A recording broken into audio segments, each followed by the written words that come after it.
Părinte, în legătură cu ortodoxi care au fost uciși din niște musulmani, care i-au spus să spună crezul, jihadul. Și acești ortodoxi nu au vrut să spună crezul lor, că au spus că noi suntem ortodoxi. Și ei au fost crucificați în Vinerea Mare. Uite, de la acum aud și eu lucru. Eu știam ce s-a întâmplat prin Siria. Am văzut în toamna trecută cum au fost schingiți și unul cu un bolovan pe spate legat până ce nu mai a avut aer, un bolovan care îl duceau mai mulți. Uite așa, și îl arătau cu crucea scoasă de la gât și apoi îl arătau cu o săgeată, crucea scoasă de la gât și îl arătau cu o săgeată după aia cum era schingit. Ăștia sunt musulmani. Asta e adevărata față a islamului, satanismul. Mahomed acesta este un proroc mincinos. Acesta a fost un înșelat și un înșelător. Înșelat pentru că acel arhanghel, așa zis arhanghel Gavril care i s-a arătat, a fost dracu, un diavol. Numai un diavol poate să spună că nici creștinismul nu e adevărat, nici iudaismul. Scrie acum Coranul că îți spune o religie adevărată. Ăla a fost dracu. N-a fost un înger, nici de cum arhanghelul Gavril. Deci islamul este o religie satanică. Islamul este o religie direct dintr-o înșelăciune a unui diavol. Asta s-a dovedit de sute de ani, de mii de ani. Noi ne-am luptat cu turcii sute de ani. Ștefan i-a trecut prin ascuțiși și sabie. Uite acum rușă. Acum se apropie. Rușă vin peste turci. Îi spulberă. Așa sunt prorociile. Rușă vin peste turci și îi spulberă. O treime îi omoară, o treime trec la ortodoxie, văzând minunile, și o treime merg în fundul Asiei. Ăștia sunt islamiștii, niște sataniști. Noi ca ortodoxi n-am ucis pe nimeni. Noi dacă am fost nevoiți să ucidem pe cineva, am făcut-o numai cu scopul de a ne apăra țara. Ștefan cel Mare a trecut prin ascuțișul sabiei ca să-și apere țara și neamul. Și acum sunt îngroziți când aud de Ștefan cel Mare și Mihai Viteazu, pentru că ei nu se luptau cu oamenii turcii, acești musulmani, și care mai sunt musulmani din toate neamurile. Ei se luptau cu Hristos, îl huleau pe Mântuitorul. Și Mihai Viteazu scotea sabia și striga: Iisuse Hristoase, ajută-mă să-i dobor pe păgâni. Așa s-au luptat cu jertfă, așa i-am biruit. Și vor fi înfrânți până la sfârșit. Bineînțeles că vor mai rămâne dintre ei care se vor închina lui Antichrist. Toți care, ca Antichrist e născut și lucrează. Toți care nu cred în Iisus Hristos, unicul Dumnezeu, cel care ne-a făcut pe noi, ne-a creat, toate prin trânsul s-au făcut și nimic din ce s-a făcut fără El nu s-a făcut. Mântuitorul demonstrează 2000 de ani că El este Dumnezeu, unicul Dumnezeu, Tatăl, Fiul și Duhul Sfânt.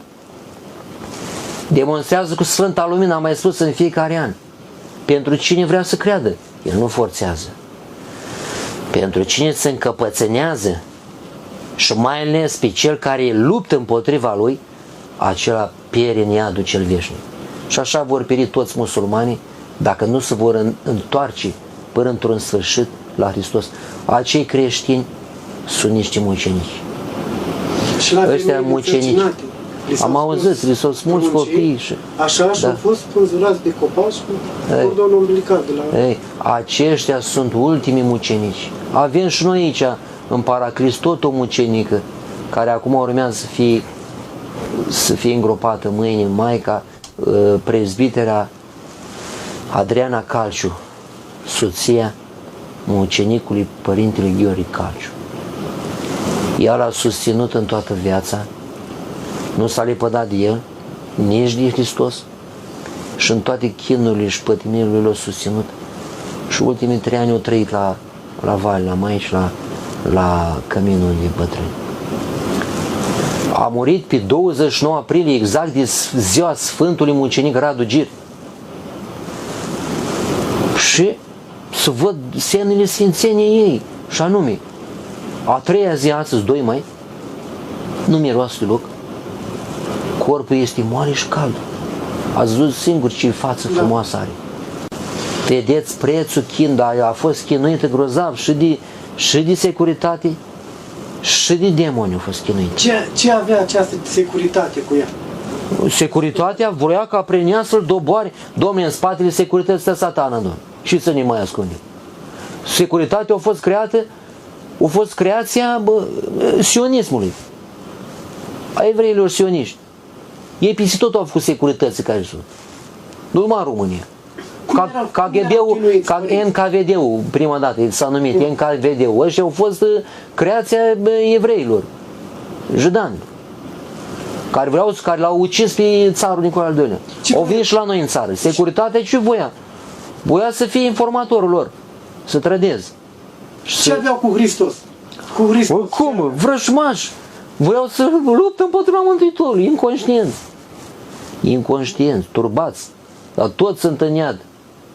Toți securiștii care nu s-au pocăit sunt în adâncul iadului. O să vedem asta cu toți. Toți care au chinuit pe cei din pușcării, pe Părintele Justin, Părintele Gheorghe Calciu, Zeller. Unde e sufletul lui Zeller acum? În adâncul focul iadului. Unde este cel care zicea stupid people? Unde e sufletul lui, cum îl cheamă? Silviu Brucan. Alt sionist. În adâncurile iadului. Vom vedea cu toți asta. Dar va fi prea târziu. Că numai pe pământ este mântuire. Numai pe pământ este, poți crede în Hristos, pe pământ, că acolo îl vezi. Acolo nu mai e pe... Acum, atunci nu o să mai fie pe crezute, ci pe văzute. Atunci îl vezi pe Mântuitorul. Și dacă din viața asta n-ai crezut în El, dacă din viața asta ți-ai format în inima ta ură asupra Lui, prin păcate sau ură personală asupra Lui, ura aceasta personală asupra Mântuitorului Iisus Hristos se va încununa în Antichrist. El va urâ personal pe Hristos. Dar este un nebun, un demonizat. Pentru că toată istoria, vorbesc acum către toți prigonitorii, către guvernul mondial vorbesc acum, către Rockefeller și toți nebunii care îl urăsc pe Hristos și vor să-l întronizeze pe Antichrist. Nebunilor și inconștienților, uitați-vă în istorie, toți care au luptat cu Hristos au pierit.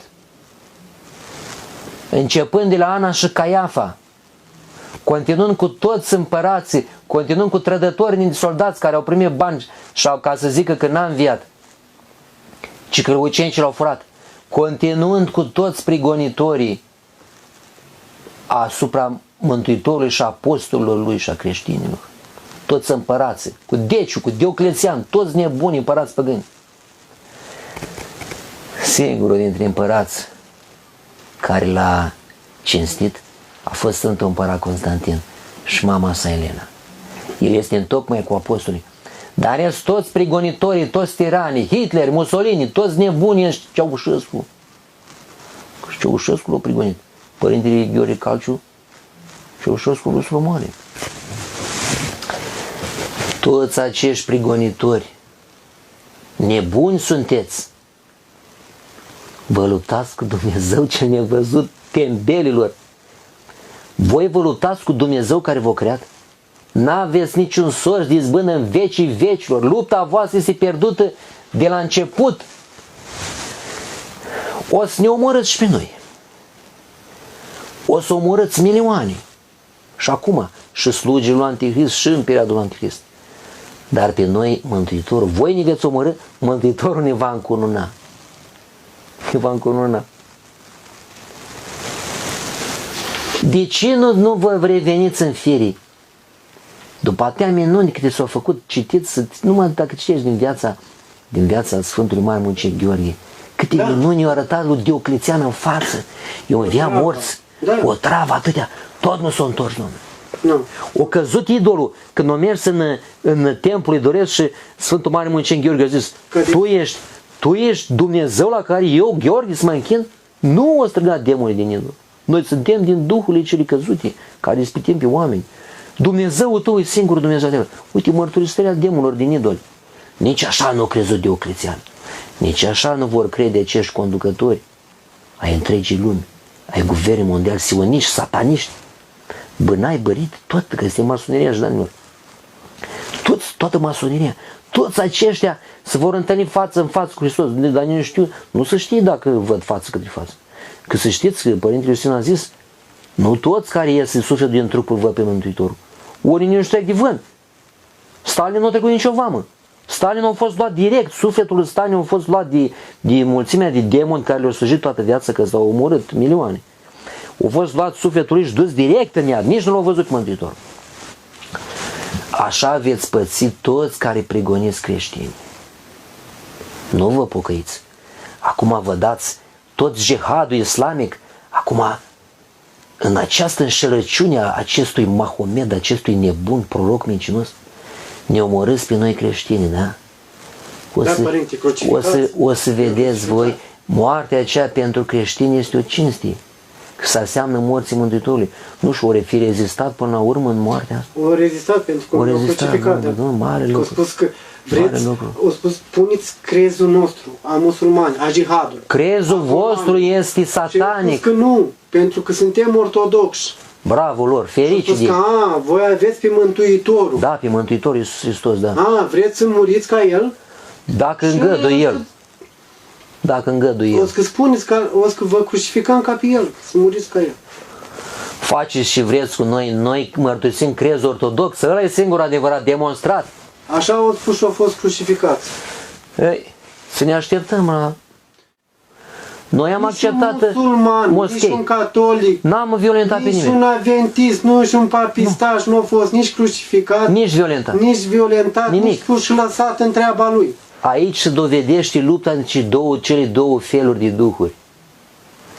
Este vorba de duhurile demonice. Nu facem discriminare. Nu, Doamne, trebuie să spunem de adevărul. De adevărul, atât. Aici este vorba de lupta între cele două lumi. Lumea diavolului, care e cu violența și cu bătaia și cu ucidere și cu crima, și lumea Duhului Sfânt, care este biserica, care este cu pace, cu bunătate, cu ospitalitate. Dar de ce au acești musulmani moschei în țară? Datorită trădătorilor de la conducerii, trădători de Hristos, de biserică și de neam. Da, primarilor, de ce că Ștefan cel Mare ce a făcut? Înainte de a muri a zis, închinăm țara turcilor. De ce? Pentru că voi nu veți mai putea lupta cum am luptat eu. Cu o singură condiție. N-au voie să facă moschei în țară. Și să nu se propovăduiască nebunia lor la noi.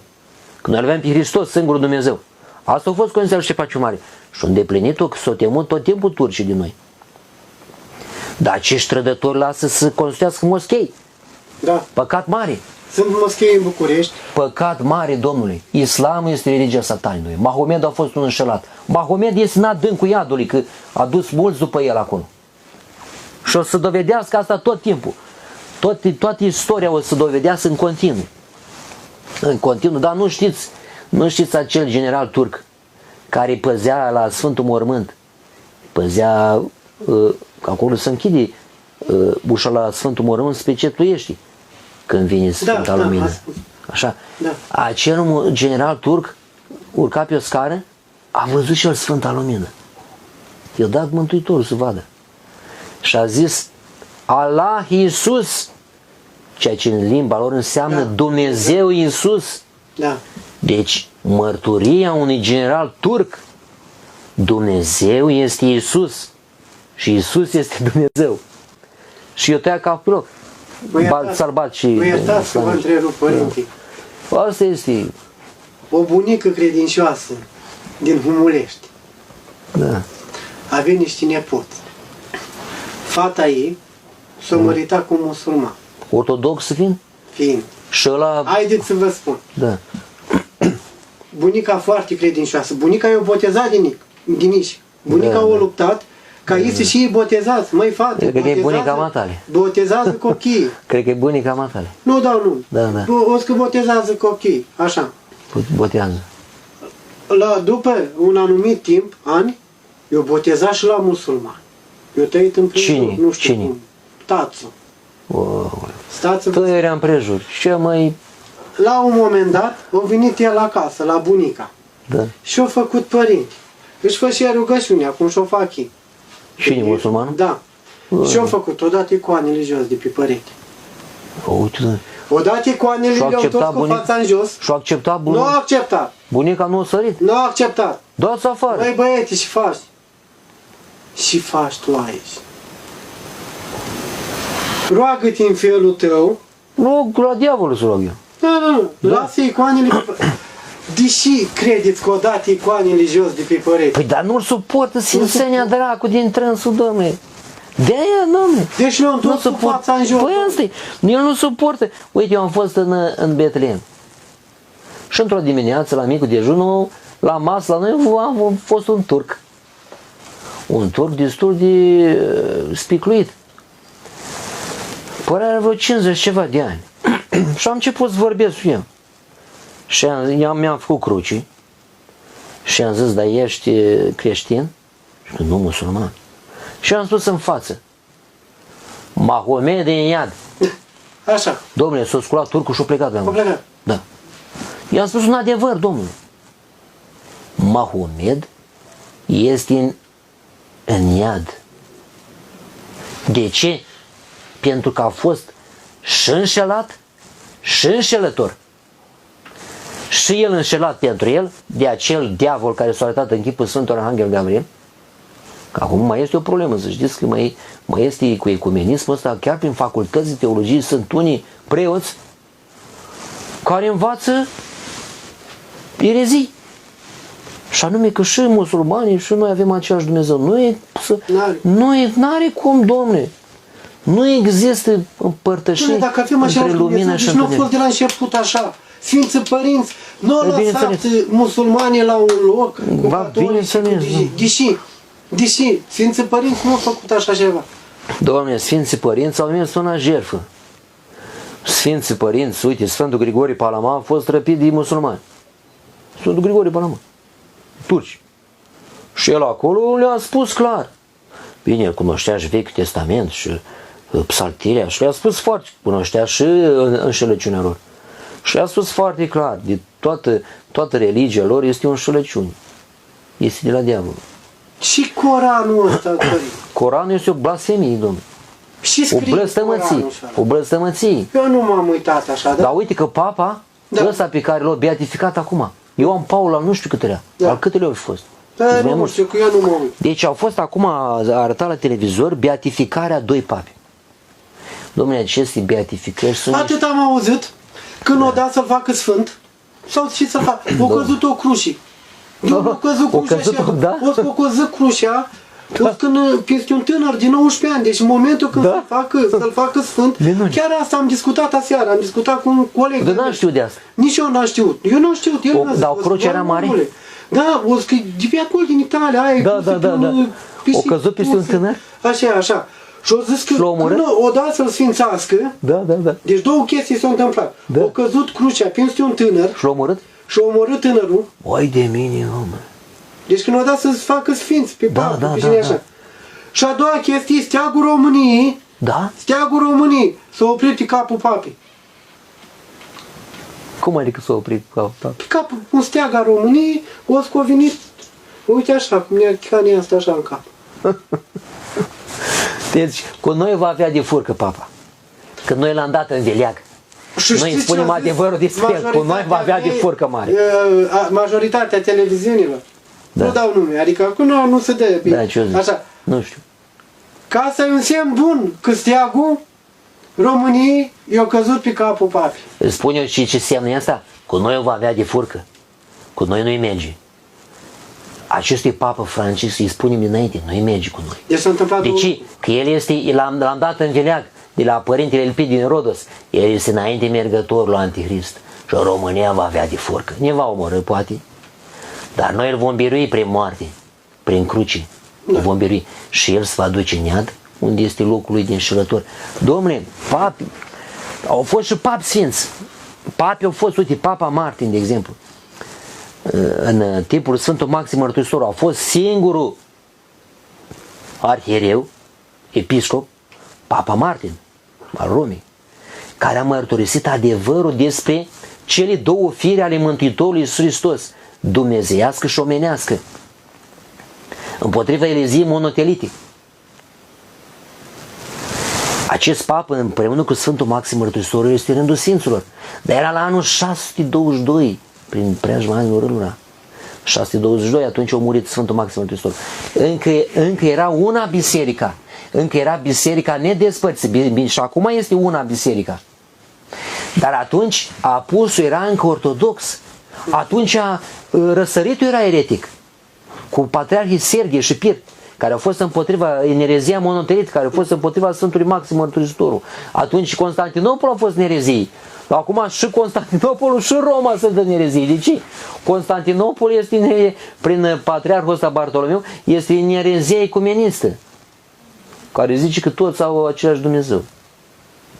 Și că nu este un adevăr absolut. Iar Roma este în erezia papistașă. Cum, Doamne? Deci de 1000 de ani nu mai există sfinți în apus. De ce?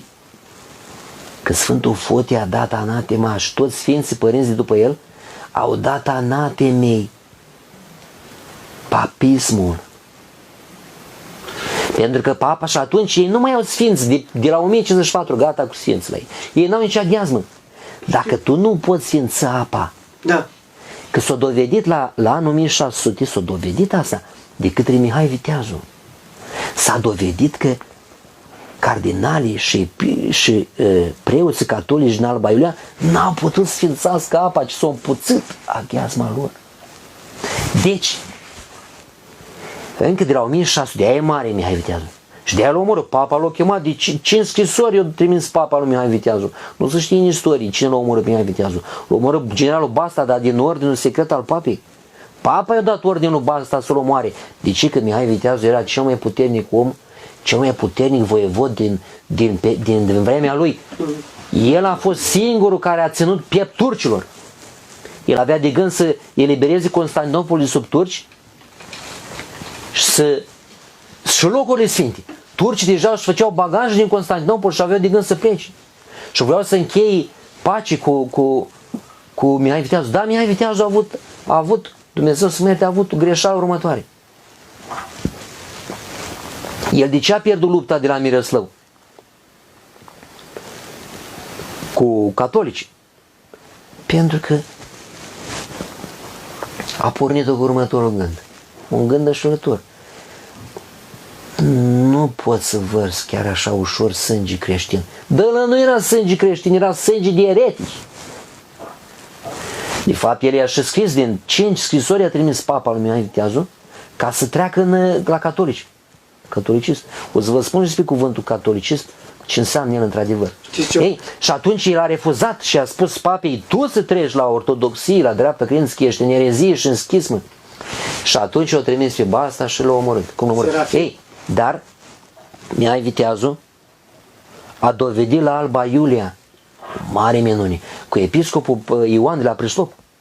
Preasfințitul Ioan de la Prislop a fost cel care a slujit aghiazma mare pentru noi și aghiazma catolicilor. Ei, aghiazma catolicilor după 3 săptămâni s-a împuțit, iar a noastră era curată, limpede și cu mireasmă. Și atunci s-a dovedit că catolicii, cardinali și preoți nici aghiazma nu pot să o facă. S-a dovedit încă o dată adevărul că sunt sub anatemă, adică sunt sub blestemul Sfinților Părinți datorită ereziilor, pentru că ei, de ce nu o să fac ce aghiazma? E că ei hulesc pe Duhul Sfânt. Ei spun că energiile, harul Duhului Sfânt sunt energii create. Noi mărturisim adevărul, și anume că energiile Duhului Sfânt sunt necreate. Harul Dumnezeu sunt energiile necreate prin care ne sfințește și ne mântuiește. Și ne îndumnezeiește. Că asta înseamnă sfințenia, îndumnezeirea omului. Îndumnezeirea omului. Nu poate fi vorba, dar îndumnezeirea asta o face Duhul Sfânt. Și unde o face Duhul Sfânt? Unde mărturisești despre el adevărul care l-a mărturisit Fiul. Cuvântul lui Dumnezeu despre Duhul Sfânt, și anume că purcede numai de la Tatăl. Ori catolicii, termen impropriu de catolici, chiar trebuie numiți papistași. Ei zic că Duhul Sfânt purcede și la Fiul. Adică nu e suficientă purcerea de la Tatăl și de la Fiul. Îl fac pe Duhul Sfânt neputincios. Cum spune foarte bine preasfințitul Ieremia sau un alt preasfințitul Ieremia al Gortinei, îi explică foarte bine de ce catolicii nu sunt biserică. Nu sunt biserică. Și numai una este biserica, cea ortodoxă. Iar catolic, explică el foarte bine termenul, vezi că asta vine din grecește. Cat-olo înseamnă întreagă, completă, toată. Adică cel care primește toată învățătura lăsată de Mântuitorul, Sfinții Apostoli și Sfinții Părinți, toată, fără să omită nimic sau să adaugi în ceva, care primește întreaga învățătură, se numește catolic sau ortodox. Asta înseamnă catolic, care primește toată învățătura. Iar cine omite cât de puțin sau adaugă, cum sunt acum romano-catolicii, acela se numește eretic. Eu nu zic asta, domnule, ca din ură față de oameni, domnule. Știu. Nu spun că pe mine mă doare că Mântuitorul este așa de bun, dar este numai în ortodoxie. Înțelegi? De ce? Pentru că noi am păstrat exact cum ne-a spus el, Sfinții Apostoli și Sfinții Părinți, învățătura. Noi avem păcate noastre ca ortodoxi, dar la învățătură nu. Adică noi primim toată învățătura bisericii. De aceea beatificările astea sunt niște blăstăni. Vezi Dumnezeu și semn cu căzut crucea și om. Cum la o canonizare, la o sanctificare, la o beatificare să moară un om, domnule? Păi de acolo, dacă ăla e sfânt, înseamnă că el dă viață. Dacă e sfânt, are putere de viață, de la Duhul Sfânt, de minuni și de vindecări, nici de cum de omorâre. Și ai văzut ce un omorât cu crucea a căzut peste el. Păi este dovada clară, semn clar că beatificările alea sunt urâte de Dumnezeu. Ăștia nu sunt sfinți, domnule. Nici Papa Ioan Paul II, nici celălalt care Luca nu zice. Ăștia sunt pierduți pentru veșnicie, domnule. Că au dus atâtea milioane, 1 miliard de suflete în iad. Prin învățătura lor. Serafima Pireul mi-a trimis scrisoare, Da. Papă, treci la pocăință. Nu o să pocăiești, dracu. Deci eu trimis scrisoare, Serafima Pireul. Da, eu trimis, dar e în zadar. E degeaba. Și părintele Elpidiu a zis, oameni buni, acest an, 2014, o să fie desfrânțuit iadul pe pământ. O să toate forțele satanice. Începutul, da. O să fie desfrânțuite. O să ne rugăm. Totul să ne rugăm, pentru că o să vor fi cel mai mari cumpeni. Deci și cu războiul și adevărat, da. Ei, acest părinte Elpidiu ăsta într-adevăr iluminat Duhul Sfânt. Asta am vrut să spun. Și anume, este evidentă lucrarea satanii prin islam, prin papism. Să văd roadele. Mi-am pare rău de miliardul ăla și ceva de oameni care sunt înregimentați în această biserică romano-catolică, care este o falsă biserică. Dar au avut și ei, au avut un franciscan, un călugăr franciscan, care a trecut la ortodoxie, domnule, și-a dat seama de minciuna lor, putreziciunea lor. Și a ajuns episcop ortodox, Pavel din Balester, și a fost omorât de un mexican catolic, martirizat în Mexic. Pavel din Balester, și au mai fost și alte cazuri care au trecut și mai au venit și la noi și s-au botezat. Aici sunt niște oameni fericiți. Dar beatificările astea sunt cele mai mari blăstămății, domnule. Ea nu sfinți, cu niciun chip nu poți fi sfinți. Dar dacă ei n-au aghiazmă, dacă la 1600 cu 400 de ani Nea Viteazul dovedit că nici măcar aghiazma nu poate sfinți, cum să mai sfințați cu omul, domnule? Cu omul trebuie să bea aghiazma aia ca să sfințească. Dar Duhul Sfânt nu lucrează în biserica lui. Părinte, eu am fost contrazis pe o rețea de asta. Și este dureros că nu spun asta episcopii care trebuie să spună, toți ar trebui într-un cuget să mărturisească acest adevăr. Vedeți? Dar ei sunt prinși, săraci, sunt prinși cu... La catolici se împărtășește. Dar împărtășanilor nu e împărtășanie, domnule. Aia este o demonizare. Ostia lor este scandalos. Ostia lor nu este Sfântul Trup al Domnului. Părinte, am văzut cum se face cununia la ei, la catolici. N-au nicio taină valabilă. Nu sunt valabile tainele ereticilor. Iar ei sunt eretici, domnule. Nu primesc toată învățătorii. Ei nu sunt catolici, ei sunt eretici. Catolici noi suntem. În adevăr, cum a spus în al preasfințitul Ieremia al Gortinii. Noi suntem catolici. Cat-olon, cat-olo. Cat-olo înseamnă întreaga, toată, fără întreaga învățătură o primim noi. Noi suntem adevărați catolici. Noi ei nu sunt catolici. Ei se numesc papistași și eretici. Asta este adevărat. Ai spus asta, dar tu și așa am mai spus de 1000 de ori. Și așa murim. Și așa murim. Și așa murim. Nu scapă nimeni din moarte, nici Mântuitorul. Mântuitorul a murit cu drag, deși cu durere maximă. A murit cu drag, că știu că pe moartea lui va învia și așa va fi mântuirea lui. Dacă și așa murim, trebuie să murim în adevăr.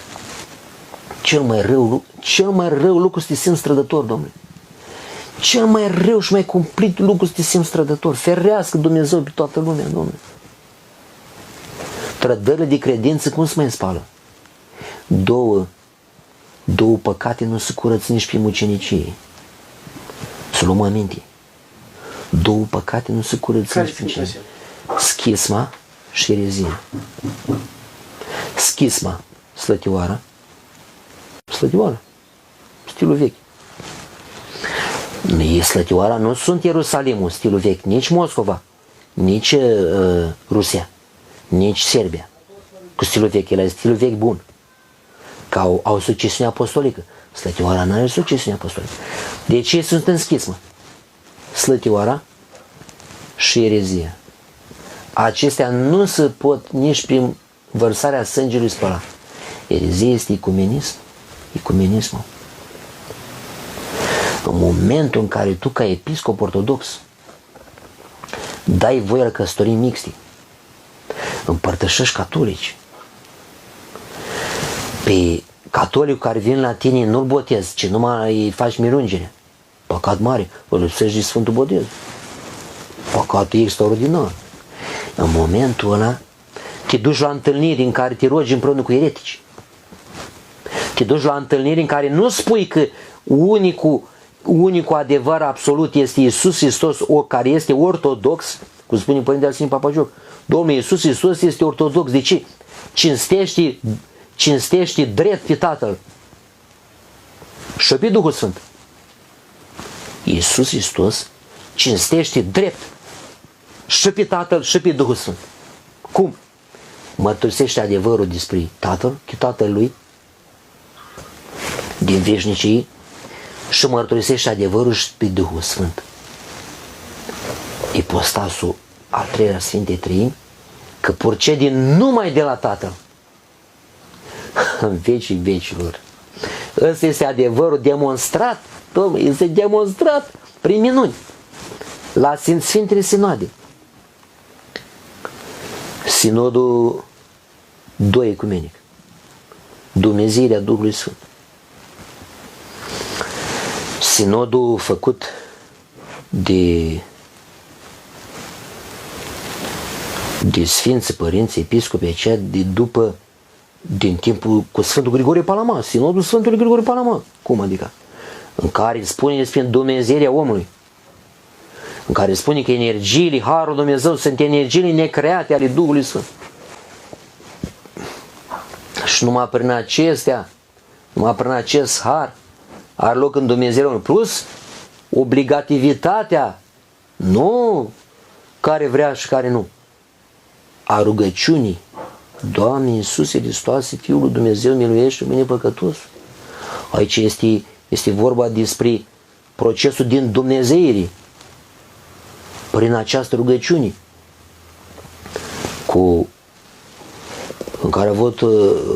în care l-a combătut pe Varlam de Calabră. Păi de asta este învățătura la Duhul Sfânt, domnule. Rugăciunea Doamne Iisuse Hristoase, Fiul lui Dumnezeu, miluiește pe mine păcătos, este porunca bisericii. Poruncă.